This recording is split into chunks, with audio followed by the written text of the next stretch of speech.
अनोखी आवाज में आप सभी दर्शकों का बहुत बहुत स्वागत है और मैं हूं आपके साथ अनुष्का।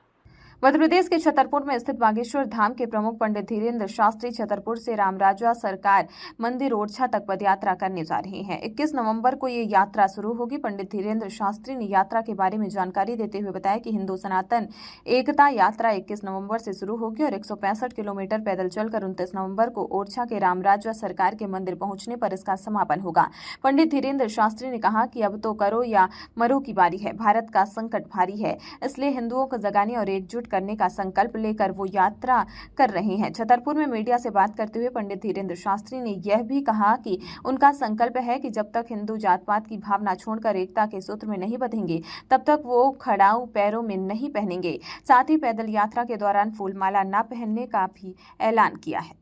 बात को मिटाने के लिए, भेदभाव को दूर करने के लिए, भारत का सबसे बड़ा कैंसर का जहर है जात पात, उस रोग से भारत को मुक्त करने के लिए हमने ठाना है। हमारा मिशन है, हमारा संकल्प है, हमारा विजन है। हर हाल में इस देश में सिर्फ 2 जातियां होनी चाहिए, एक अमीर की, एक गरीब की। जिस प्रण को लेकर के हम बागेश्वर धाम से रामराजा ओरछा तक 160 किलोमीटर की पदयात्रा कर रहे हैं। अब तो करो या मरो की बारी है, क्योंकि भारत पर संकट भारी है। हम भारत के लोगों को, हिंदुओं को बांग्लादेश जैसा जलता हुआ, बिखरता हुआ नहीं देख सकते, इसलिए हम हिंदुओं को एक करने निकल रहे हैं। पहले दिन की यात्रा में विशेष क्या है? पहले दिन की यात्रा में विशेष क्या है? पहले दिवस में विशेष तो यही है कि यात्रा शुरू हो रही है।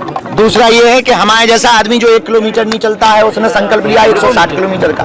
तीसरा सबसे बड़ा विशेष ये है, परम पूज्य जगतगुरु श्री हमारे गुरुदेव भगवान पद्म विभूषण रामानंदाचार्य पूज्य श्री रामभद्राचार्य जी गुरुदेव भगवान उस पद यात्रा में भगवान ध्वज दिखाने के लिए प्रथम दिन आ रहे हैं। आपने कहा मुस्लिम ईसाई भी यात्रा में शामिल हो सकते हैं।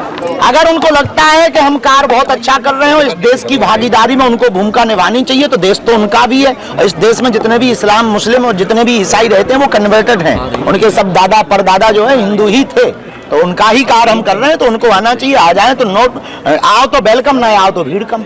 पीले चावल दिए जाएंगे? पीले चावल हम तो नहीं बांट रहे हैं, आप बांटे आओ। कुछ तो क्योंकि जब युद्ध होता है, रणक्रांति होती है, तो उसके लिए धर्म युद्ध के लिए बुलाया नहीं जाता। जिसका जमीर जिंदा होता है वो आता है। पुष्प वर्षा को लेकर आपने बात की, किस तरह की अपील? 2 पहना है हमने 2 अपीलें ये की हैं, प्रार्थना, क्योंकि हमारा संकल्प जो है वो संकल्प जब तक पूर्ण नहीं होता तब तक केवल पद यात्राओं में हम फूल माला नहीं पहनेंगे। केवल पद यात्राओं में हम फूलमाला, स्वागत, सम्मान स्वीकार नहीं करेंगे, क्योंकि हम स्वागत पाने उस यात्रा को शोभा यात्रा बनाने नहीं जा रहे। हम पद यात्रा विचारों की क्रांति जगाने के लिए लेकर जा रहे। फूलमाला में फंस जाएंगे फिर विचार कौन देगा? इसीलिए हम फूलमाला उस पद यात्रा में स्वीकार नहीं करेंगे, खड़ाऊ हम नहीं पहनेंगे।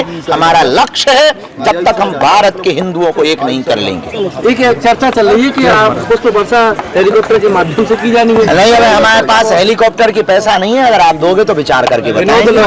इस खबर में फिलहाल इतना ही। देश दुनिया की हर खबर सबसे पहले देखने के लिए जुड़े रहिए अनोखी आवाज के साथ।